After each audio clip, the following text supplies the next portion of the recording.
The Ravens were back on the practice field today, and they got some great news. There was also a bunch of guys missing. We'll go over the injury report ahead of Monday night. We also got a few practice squad roster moves to go over, and we hear from Lamar Jackson, John Harbaugh, and Kyle Hamilton. All that and more in today's episode of the Flock Rundown. Ravens Flock. The Flock Rundown is the place to be. Motionless brainwaves attempt to swim their way to sense, can't tame the untamed. What's up, Ravens fans? My name is Ryan, and welcome back to another episode of the Flock Rundown. Ravens were back on the practice field today. They're one day delayed, so if you were wondering why they weren't practicing yesterday, that's because we play Monday night, so everything's kind of pushed back one day. And before I get into the practice updates, I want to go over some roster moves that were made the last 2 days, and that is that the Ravens lost Malik Cunningham to the Lions. Zay Flowers had a pretty funny post about that, like, don't say anything. Those moves are usually for intel, but Malik Cunningham is officially on the Lions right now. And then we lost Nick Samac to the Panthers, and we put JT Gray on the practice squad injured list. So we recently just signed JT Gray. He was a Pro Bowl special teamer. He got injured or was injured and is now moved to the practice squad injured list. But to replace those guys, the Ravens have re-signed Malik Ham to the practice squad and then also signed Sam Mustipher to replace Nick Samac. And if you remember, in the past few years, we had Sam Mustipher on the team. He played for us in 2023. It's also his hometown team as well. He's from Maryland. But he played in 2023, played 9 games that year. He started 2 games, and then he spent last year with the Denver Broncos and Los Angeles Chargers, where he played 12 games and started in 1. And then he signed with the Tennessee Titans in April. Didn't make their 53-man roster, but is back on the Baltimore Ravens. Moving on to today's practice, Rasheen Ali was practicing, even though he is in the concussion protocol still. He had a red non-contact jersey on. We'll see how that progresses. Also great to see Marlon Humphrey, who was out there with that groin injury. He practiced today. And then Isaiah Likely, who did practice in a limited fashion on Friday, but was back out there today. Limited fashion again. But great to see Isaiah Likely in uniform, going through drills with the guys, especially this early in the practice week. If he can put together a full week here, I think he's got a good shot for Monday night. He said he'll be back very soon. Do you have an idea of when we could see you back out there?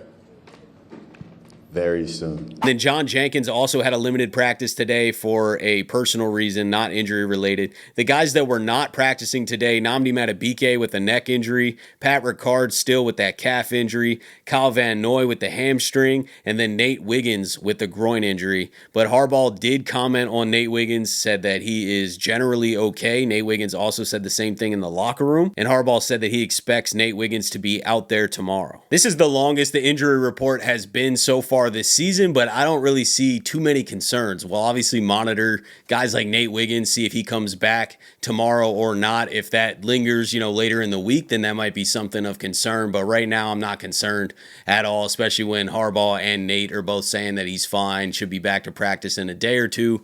I'm expecting Nate to be all good. Isaiah Likely coming back again in limited fashion is great news, though. Like I said, if he can practice all week this week, I really think that he's got a good shot for Monday night. If he doesn't go this week, he's definitely coming back next week. But regardless, Isaiah Likely is right there, man. So that is great news. Also amazing news that Marlon Humphrey was practicing. I was worried about his groin injury, especially with Nate Wiggins dealing with a groin injury, Marlon Humphrey dealing with a groin injury. We can't lose that many guys in the secondary, but Marlon was good, man. He was out there today practicing, full practice today, so not many concerns there. Rasheen Ali still in the concussion protocol, so if he stays in that, we obviously are expecting Keaton Mitchell to be activated then, and I'm excited to see Keaton, man. I was very shocked, as well as a lot of Ravens fans were, that he wasn't activated at the beginning of the season. Obviously, Harbaugh explained himself and said that they don't really value Keaton on special teams as much as Ali, so that's the reason for the decision. But I think Keaton can bring some juice to the run game, man. So if Keaton is activated on Monday night, that's going to be electric. And also, I think he's a good kick returner too, man. I thought he was the better kick returner, honestly.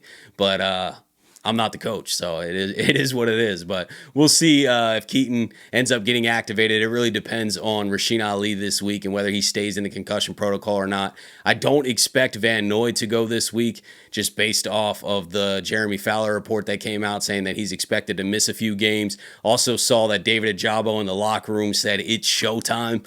So I'm expecting him to be activated. I'm expecting Mike Green to play a lot. And I don't think Kyle Van Noy will be out there on Monday night, which is a loss. As much as I'm excited for Mike Green to get playing time and stuff, I think losing Van Noy is a loss. I'd rather have him out there, man. Smart, instinctual player. It's hard to replace the experience that he brings. So hopefully Van Noy does get back soon.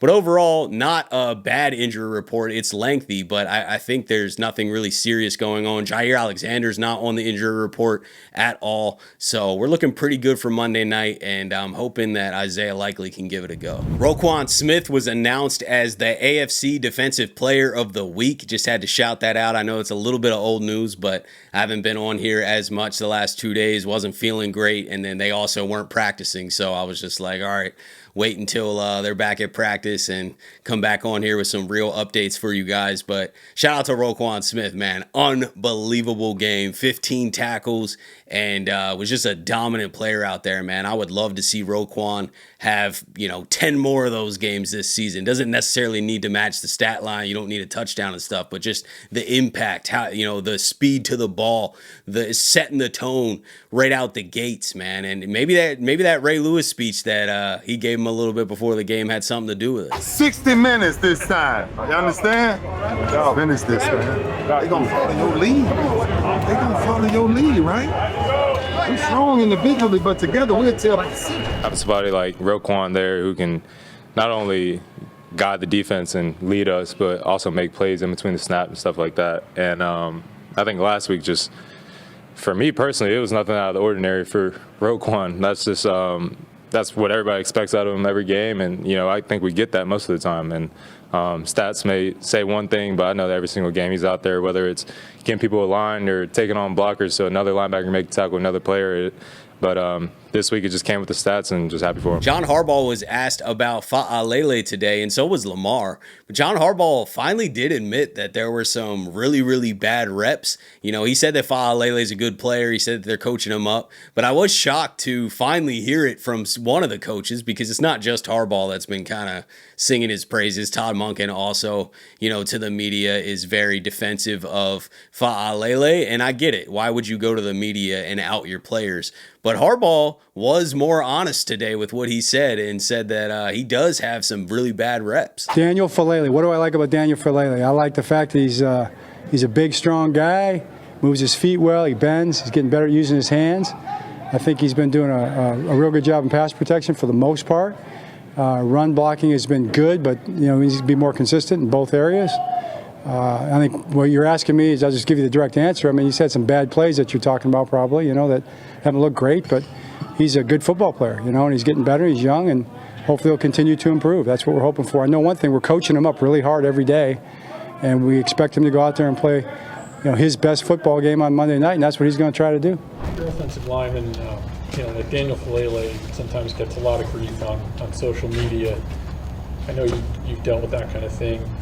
What would people maybe not understand about him as a blocker in terms of when you're out there and what he's doing for you? I mean, he's an NFL guard. Every position in the NFL is hard to play, It's easy to just watch and tell somebody, you should be doing this. It's easy to direct someone, but it's hard to do, So I'll leave it at that.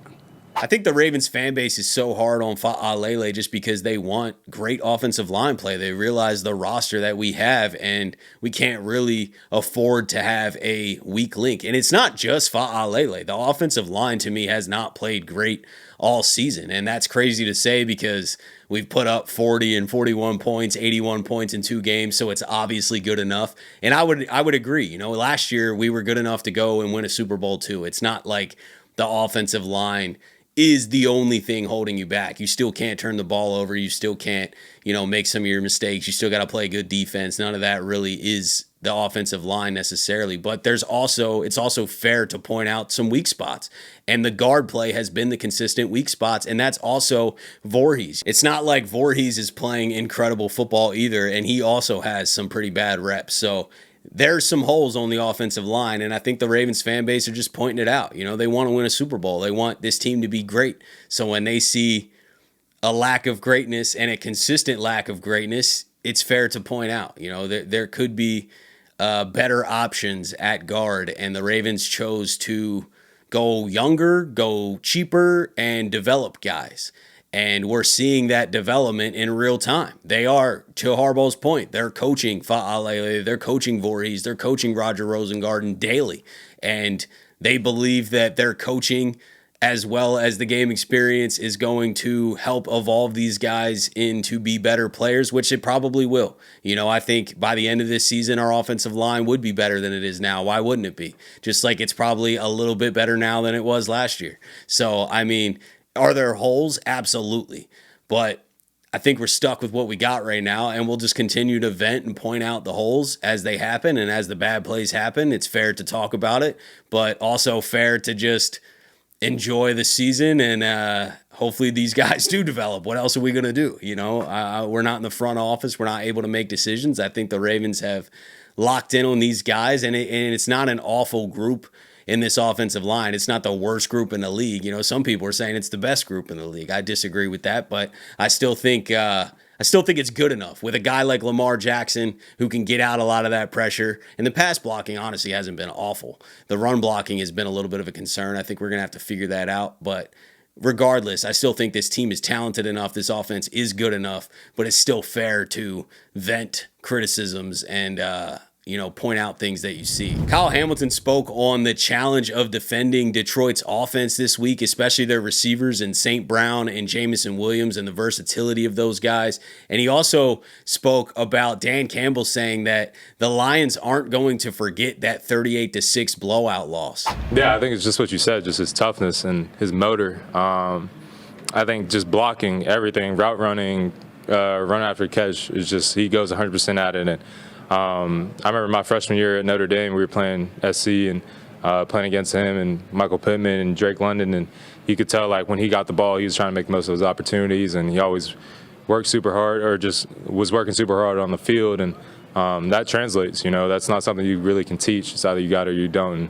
Along with the talent, it makes sense why he is top of the league in all these stat categories and stuff like that. So props to him and the way he plays, because I think it's kind of rare at the receiver position to approach the game like he does. How tough is it to face a guy with Jamison Williams' speed where you want to be aggressive, you know, after he catches the ball to get him down, but you also have to give him space because of his speed? How tough is a really fast receiver like that? Yeah, it's tough. You just watch him on film, he just picks up speed as he goes, and it seems like he's accelerating all the way up until he catches the ball. And, you know, it's tough to defend when you have a guy like Amon-Ra who can do damage underneath, and then a guy like him who could do damage over the top. They got good tight ends, good backs, and, you know, at all three levels they're affecting the game. So, but specifically for Jameson, it's just like he's a good route runner, speedy guy, and he can hurt you in a lot of different ways. So it's up to us as a defense to be on the right page in the back end to prevent that. Dan Campbell talked about they haven't forgotten the game from 2 years ago when you guys put it on pretty good. I mean, to you as a player, how much value is there in looking back at that game? What can you take from it? Yeah, I think it's I was just touching on it earlier. It's a week-to-week league, and it's definitely a year-to-year, definitely a two-year league. And you know, it was a great day for us, but at the same time, you know, they're gonna have a chip on their shoulder coming in here. It's Monday night in front of the whole world, so everybody's going to be playing their best, playing their hardest. So I don't think that's a good barometer just as to where both teams are right now. Two completely different teams, and for them, obviously, they're going to, like you said, not forget that game, and we won't either. But at the same time, we need to prove it to ourselves, prove it to the world again, that we can go be dominant. So I'm excited. It's going to be a good game on Monday, and I think we're ready. I'm with Kyle completely. Obviously, the Lions aren't going to forget about the last time they came to Baltimore, but that was 2 years ago. And it is, every week is a new week in the NFL, let alone every year. And 2 years later, I don't think the Ravens are thinking about that loss too much. It's not like they're going to overlook the Lions. The Lions just put up 52 last week. I think they're completely locked in and ready for this challenge. Hopefully our secondary is healthy in this game because we're going to need it. But regardless, I think that the Ravens are taking this game seriously. It's a blackout on Monday night. There's no way that they're overlooking this team. This should be an incredible game, and I think it's a beautiful test for this Ravens secondary too. If we can't get pressure. If we can get a lot of pressure, it's going to be a long night for Detroit. But if Goff's able to get back there and dissect the field a little bit, I do think that the secondary is going to have their hands full too, and we could see another higher scoring game.